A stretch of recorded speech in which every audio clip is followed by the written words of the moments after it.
गायत्री का ये पावन मंत्र एक ऐसा विलक्षण मंत्र है जिसके अंदर जितने भी शब्द हैं, शब्दों के व्यू हैं, उनकी संरचना है, वो एक बड़े ही पावन उद्घोष को लेकर के अवतरित हुए हैं।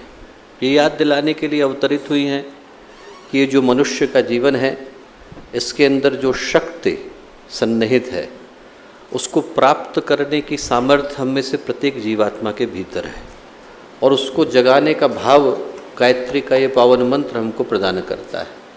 जब हम लोग गायत्री के मंत्र को बोलते हैं तो अंत में 3 शब्द निकल कर के आते हैं, कहते हैं धियो यो नः प्रचोदयात्। वो जो यो शब्द है वो परमात्मा का प्रतीक है। जो प्रचोदयिता है, जो शक्ति को देने वाले हैं, उनसे हम लोग प्रार्थना करते हैं कि हमारे भीतर की उस शक्ति को आप जगाएं जो मनुष्य के जीवन को, महामानव के जीवन में बदल देते हैं। इसीलिए पुराण क्या कहते हैं? पुराण कहते हैं गायत्री वेद जननी, गायत्री लोक पावनी। वेदों को जन्म देने वाली गायत्री है, पूरे लोक को पावन कर देने की सामर्थ्य उनके अंदर है। ऐसा आप शायद ही किसी मंत्र के विषय में सुने जहाँ पर ये कहा गया हो कि संपूर्ण लोकों को पावन कर देने की सामर्थ्य एक मंत्र के अंदर सन्निहित है। गायत्री वेद जननी, गायत्री लोक पावनी। न गायत्री समम मंत्र, गायत्री के समान दूसरा मंत्र नहीं है। इति विज्ञानम उच्यते। सारे के सारे विज्ञान मिलकर, सारे के सारे ज्ञान मिलकर एक ही सत्य का, शाश्वत सत्य का उद्घोष करते हैं कि जितनी शक्ति, जितनी सामर्थ्य, जितनी संपदा, जितनी संपत्ति गायत्री के मंत्र के अंदर सुरक्षित है, सन्निहित है, समाहित है, उतनी किसी अन्य मंत्र के अंदर नहीं।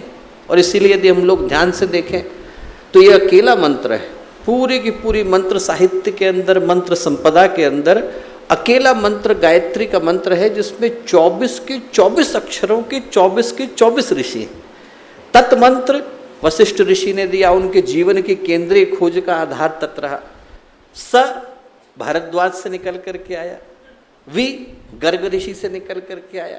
जब आप सारे के सारे ऋषियों को देखें तो भृगु को भी पाएंगे, शांडिल्य को भी पाएंगे, लोहित को भी पाएंगे, कौशिक को भी पाएंगे, अथर्वण को भी पाएंगे। सारे के सारे ऋषियों ने अपने जीवन की केंद्रीय खोज एक एक शब्द के लिए समर्पित की है। इतनी सामर्थ्य, इतनी शक्ति गायत्री के मंत्र के अंदर है। हर शब्द का, हर अक्षर का अपना अपना देवता है। तत् के अग्नि देवता है, स के प्रजापति हैं, और फिर बढ़ते चले जाते हैं। फिर उनकी देवियाँ आ जाती हैं, अग्नि श्रद्धा आ जाती हैं, विश्व श्रद्धा आ जाती हैं, प्रहलादिनी आ जाती हैं, उनकी अपनी देवियाँ हैं। और एक जो सबसे विशिष्ट बात आपको देखने को मिलती है वो ये देखने को मिलती है कि अकेला मंत्र है जिसमें जितने भी वैदिक छंद हैं, पूरे के पूरे छंद साहित्य के एक एक छंद वो सारे के सारे गायत्री के 24 अक्षरों के अंदर आ गए।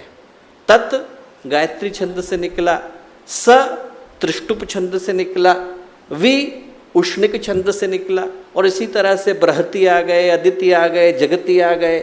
उसके अंदर सारे के सारे छंद समाहित हो गए।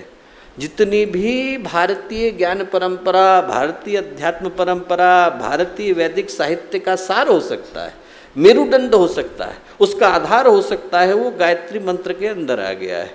और एक जो बड़ी रहस्य की बात मैं आपको बताता हूँ कि जितने भी भारतीय दर्शन साहित्य की परंपराएं हैं वो मिलकर के एक ही बात कहती है कि ये जो संसार है वो 24 तत्वों से मिला है। 23 तत्व और उनको बनाने वाले परमात्मा। सरल शब्दों में कहें तो एक बनाने वाले और बाकी सब बनने वाला। जितना बना है संसार वो 23 तत्वों से है, और जो बनाने वाले हैं वो एक है, उनका नाम परमात्मा। वो 23 के 23 तत्व जिसमें पंच महाभूत हैं, पंच तन्मात्रा हैं, जिसमें पंच ज्ञानेंद्रिय हैं और पंच कर्मेंद्रिय हैं, मन बुद्धि चित्त और अहंकार है, अंतःकरण है, और उसके ऊपर बैठे हैं परमात्मा। वो सारे के सारे 24 मिलकर के गायत्री के 24 अक्षर बन गए।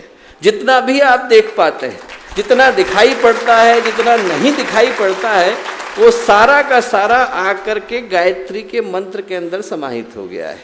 इसीलिए गायत्री का मंत्र वो मंत्र है जो व्यक्ति को बुद्धि देता है, विवेकशीलता देता है, दूरदर्शिता देता है, समझ देता है, समझदारी देता है। चलना कहाँ है, करना क्या है, मुझे ये तो पता हो कि जीवन की दिशा क्या होनी चाहिए, वो देने की सामर्थ्य जिस मंत्र के अंदर है उसको हम लोग गायत्री का मंत्र कह करके पुकारते हैं।